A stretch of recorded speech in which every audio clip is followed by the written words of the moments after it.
Assalamualaikum warahmatullahi wabarakatuh.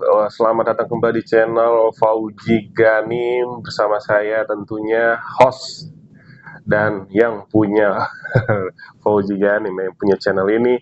Dan kali ini kita akan coba ulas sebuah berita sirkuit MotoGP di sirkuit Mandalika 2024 terancam batal, teman-teman ya. Saya salah satu yang pencinta pencinta MotoGP yang merasa agak sedih kalau itu memang betul-betul terjadi, meskipun tahun ini ya kita mungkin nggak kesana gitu ya. Banyak variabel kenapa MotoGP di Mandalika ini cukup berat ya. Cukup berat ini lagi-lagi bahwa saya juga pelaku di industri pariwisata. Kita lebih murah datang ke Malaysia di Sepang ya daripada kita ke Lombok sebetulnya, karena ke Lombok itu harga tiketnya lumayan lebih mahal daripada kita ke Sepang gitu. Nah, ini menjadi pertimbangan kenapa masyarakat Indonesia nggak antusiasnya itu semakin tahun semakin menurun gitu ya. Memang di tahun 2022 itu luar biasa. 2021 dimulai dari Superbike, 2023 tahun lalu juga lumayan, tapi udah mulai langsung menurun. Dan tahun ini infonya adalah tiket MotoGP baru terjual 45% dari target yang seharusnya 100%, 100.000 penonton. Dan infonya juga bahwa penyelenggara MGPA itu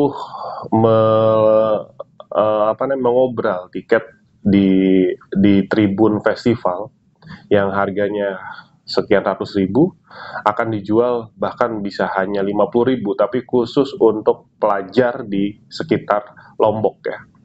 Dan ini menjadi sebuah hal yang patut kita cermati gitu ya. Kenapa ini bisa terjadi? Memang yang tadi saya sampaikan di awal bahwa kita ini agak lesu memang untuk bisa melakukan perjalanan di dalam negeri itu karena harga tiketnya yang lumayan ya. Bahkan itu dikonfirmasi oleh CEO dari AirAsia, siapa saya lupa namanya ya, setelah bertemu dengan petinggi di tanah air bahwa kenapa sih tiket pesawat di tanah air itu tidak bisa bersaing dengan ke luar negeri, lebih murah, pokoknya lebih murah ke Singapura, ke Malaysia, ke Thailand daripada ke mana, misalkan ke Sulawesi, ke Kalimantan. Hal itu dikarenakan memang biaya operasional di dalam negeri itu bagi maskapai-maskapai dalam negeri itu mengalami hal yang cukup tinggi, cukup berat. Seperti harga aftur yang lebih mahal daripada di luar ya, di negara tetangga, biaya maintenance juga lebih mahal daripada di negara tetangga, sehingga akhirnya cost perhitungan untuk menentukan harga itu juga semakin tinggi dibandingkan di maskapai-maskapai negara tetangga ya. Selain itu juga ada penentuan batas harga bawah dan batas harga. Saya kurang paham hal itu, tapi itu juga menjadi salah satu penyebabnya. Nah, sekarang coba kita bayangkan, kita mau beli tiket MotoGP 1 juta, lalu tiket pesawatnya di atas 2-3 juta, udah habis 4 juta, belum penginapannya. Nah, ini kabar dari salah satu mantan pembalap Indonesia, yaitu Doni Tata, yang selama event di sirkuit Mandalika selalu ikut setiap tahunnya dan menilai bahwa ada pelaku-pelaku industri akomodasi di Mandalika itu aji mumpung gitu ya. Jadi harga penginapannya dinaikkan, harga transportasi juga mahal. Nah, ini yang membuat kita nonton MotoGP itu tidak terlalu efisien ya, tidak terlalu efisien. Beda di negara ya saya sebut di Malaysia ya, harga oke ada kenaikan tapi tidak terlalu berkali-kali lipat gitu ya. Nah, ini kan sebetulnya satu sisi kita ingin meningkatkan pengunjung, mengembangkan suatu daerah di Indonesia, daerah timur khususnya karena ini ada di NTB gitu ya. Tapi di sisi lain juga tidak terlalu familiar untuk menarik para wisatawan datang ke sana. Jangankan wisatawan mancanegara, wisatawan domestik pun males gitu. Saya punya teman di di Lombok ya, di Mataram, pelaku wisata juga di sana, bahwa memang kunjungan wisatawan domestik pun lesu. Ya, saya sendiri pun memang agak kesulitan jual paket-paket yang ke sana gitu ya, ke Lombok, karena alasannya satu, tiketnya mahal, tiketnya mahal. Kalau wisata biasa ya, itu bukan MotoGP, akomodasi oke lah masih bisa ditekan karena bukan event khusus ya. Tapi kalau sudah MotoGP itu event khusus, itu harga akomodasi bisa berkali-kali lipat. Nah, ini yang menjadi mungkin harus diperhatikan oleh pemerintah. Nah, selain itu katanya bahwa penyelenggara ini belum mampu membayar membayar fee kepada Dorna.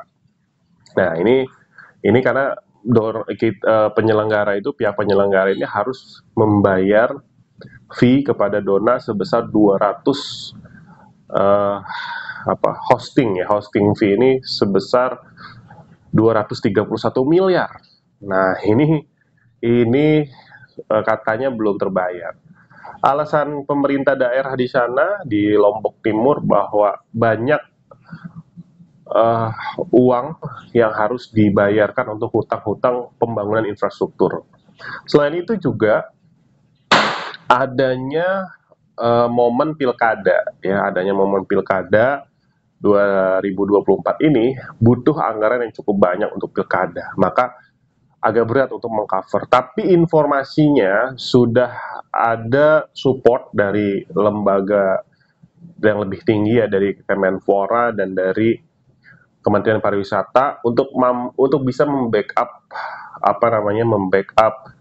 hosting fee yang harus dibayar sebesar 231 miliar. Kita nggak tahu karena apakah itu akan bisa diselesaikan atau tidak. Yang jelas MotoGP Mandalika Indonesia ini akan berlangsung pada tanggal 27, 28, 29 September. Artinya tinggal beberapa hari lagi atau tinggal 1 minggu lagi. Karena besok hari Jumat, Sabtu, Minggu MotoGP akan lebih dulu main di Kazakhstan. Kazakhstan ini sama seperti Mandalika, sirkuit baru dan baru pertama kali digelar. Ini pun banyak masalah juga di sana. Yang harusnya MotoGP minggu kemarin itu adalah di India. India ada sedikit masalah juga, tidak mampu membayar hosting fee sehingga tidak berlangsung. Nah, kita semua berharap bahwa masalah-masalah yang ada ini bisa segera diselesaikan sehingga sehingga MotoGP bisa terselenggara di Indonesia. Karena kita tidak hanya berpikir bahwa untung dan rugi, tapi ini adalah bentuk bentuk wajah cermin Indonesia di mata dunia sebetulnya kalau kita bicara MotoGP. Dan saya juga pencinta MotoGP dari zaman Rossi masih di Honda ya. Jadi saya sangat berharap sebetulnya ini momen-momen ini tidak putus begitu aja, terus berlanjut. Dan ya kita berharap, kita berdoa semua masalah bisa terselesaikan dan Indonesia bisa terus menjadi tuan rumah di MotoGP. Oke, jangan lupa subscribe channel ini supaya channel ini terus berkembang. Tekan subscribe, loncengnya juga jangan lupa ditekan, like, komen, dan share supaya di dalam waktu dekat ini channel ini bisa tembus 10.000 subscriber. Saya mudah-mudahan ya atas dukungan dari teman-teman semua. Sampai bertemu di video berikutnya. Assalamualaikum warahmatullahi wabarakatuh.